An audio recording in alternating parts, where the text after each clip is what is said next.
Hello and welcome. This is Kara, and today I'm working in my Gnome journal, and I wanted to do something a little bit different to the backs of my pages. I could have printed the background sheets, but I didn't. And so I thought what I would do is add some white gesso and then add some watercolor. Now this is kind of a trial and error thing. In the end, some of the pages I really liked and some I wasn't so sure of. So you'll see in just a second. But right now I'm just adding white gesso with a roller. I'm using a roller instead of my paintbrush because I didn't really want all the streaky parts of my paintbrush. So I wanted it to kind of go on smooth and kind of really thin. So yes, I'm just kind of going through my pages and adding some gesso. All right, once my gesso was dry, I took out some watercolors that I have, and here I'm just kind of looking at the different colors. I've swatched them on this palette that came with the kit, or the watercolors, and I can link those in the description. I got them off of Amazon. I'm not sure the brand, but are off of Amazon. And now I'm just using my spritzer to add some water to kind of get the watercolors ready to go. And I'm trying to figure out my colors. And then I'm just going to kind of go for it. Like I said, some I really like and some I was like, well, we'll see. Yeah, when I sprayed the water, it went everywhere. And I didn't really want to get my page too wet. One thing I didn't think about was I was looking at the other side of the page. Well, in the journal, that's not really how it's going to show up. I should have kind of thought about it in the order that my pages were going to go to kind of match up those colors. What I tried to do is add some colors from the back of the page, and that doesn't really work. And then I thought, well, this watercolor brush was too thin, so I brought out one that had a thicker, more bristles to it, a little wider. But the thing with this one is the bristles kind of wanted to stay separated. So anyway, I kind of get it. It just took me a little while to kind of play around. And I just wanted just a little touch of color on the back. And I was thinking watercolor because the images of the gnomes are watercolory and the trees are watercolory. So I thought that this might kind of go with the kids. If only I had better watercolor skills. Maybe I should have practiced before I just went to it. But anyway, I did.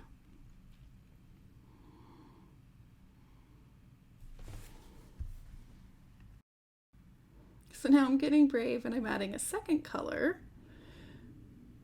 And again, I just wanted just a little hint, a little bit. I just kept going. But I like this one okay in the end. So let me show you some of the others. All right, so on the next one, I'm going to do a little bit of yellow and red. And this one actually gets a little toned down once it's dry, because right here it looks really, really bright.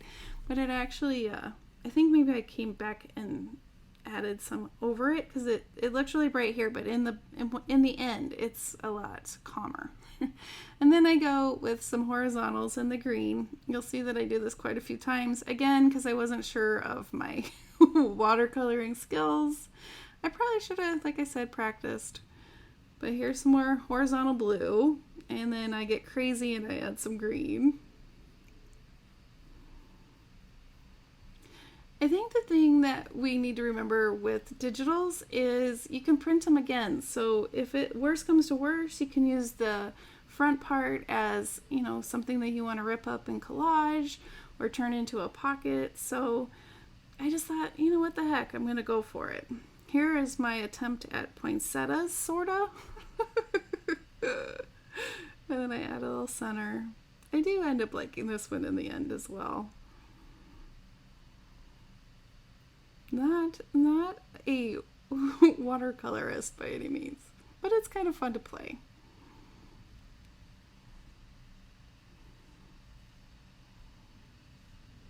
And it would have been a lot easier if I would have just filled up a bucket of water instead of using my spray bottle to clean off my brush, but We live and learn. Here we are with more horizontal dashed lines. Alright, so after I finished watercoloring the pages, I went ahead and added, let me see if I can frame, some lace and ribbon to the pages. So there's some lace and ribbon. I've also sewn in the signatures, and then there were a couple pages, or actually one, that I really wasn't so, there's a couple pages, but there was one that I kind of fixed because I didn't like, trying to find it, how the watercolor that I did worked out. Where is it? There's the back part. So the blue, I wasn't so fond of it, so I put a pocket here, and then I'm just kind of covering some of it up with a tag. Who knows, I might add something there. Not sure. So it's on this right here. So yeah, so I added this lace, or actually ribbon, not lace, and then this pocket, and I thought it was fun because it matched here. And then I put this big tag in here. I just wasn't, I don't know, I wasn't loving the blue. I don't mind some of it peeking out, but yeah. And then I'll put a tag in here. I'll probably add something to the top of this, but I just did that for now. But let me show you what the pages that are painted look like. This one's not bad. I like it. That goes with the green of the ribbon here. My poinsettias, I think it's fun with this, and then the red, so I think it's okay. This one I like. I think that worked out well. This one, but I think if I put something here or use this for journaling, I think it'll be fun. I'm not the watercolorist, but I thought I would give it a try. There's the other side of that one. Yeah, I like that one. I think it's fun. Just got a little bit of something. There's my poinsettias again. And the back side of that. I think that's just fine. There's that one that we talked about. This one, meh. I mean, it's just a little bit of color. It's okay. That one, eh. There's a lot of, but once you put stuff in it, I think it'll be okay. You know, once, if there's journaling or other collaging over it or whatever, especially, I can't decide if I'm going to use this as my December daily or Rustic Christmas. But yeah, if I collage or whatever, then I think it'll be just fine. This one is the other side with the pocket, and I added some ruffle to that. That one, I don't think that one's bad. And there's that one. So yeah, I also added, aren't these so cute? These little, see if I can get close enough. There we go. So cute. And then a little tree, and somewhere in there is another little tree. What's on the other side? All right, the other thing I did, we did the cover the other day, and the other thing I did is sew in the signatures, and I added buttons to the string as I was sewing them in. Someone in the Facebook group asked for a tutorial, so I can probably get to a tutorial on how to do this in January, probably.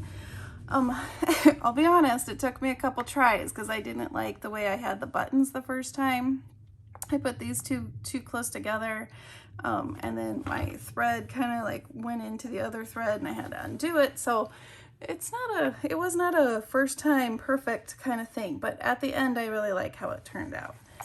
And I like how the lace looks. It's coming along. So the next thing I want to work on in the next video, adding some pockets and maybe some flips or different things to make it a little more interactive. Since it's a pretty basic, you know, pages, I think that'd be kind of fun. All right. Well, thank you so much for hanging out with me with my give it a try with the watercolor. And I will see you in the next video, and have a wonderfully crafty day. Bye-bye.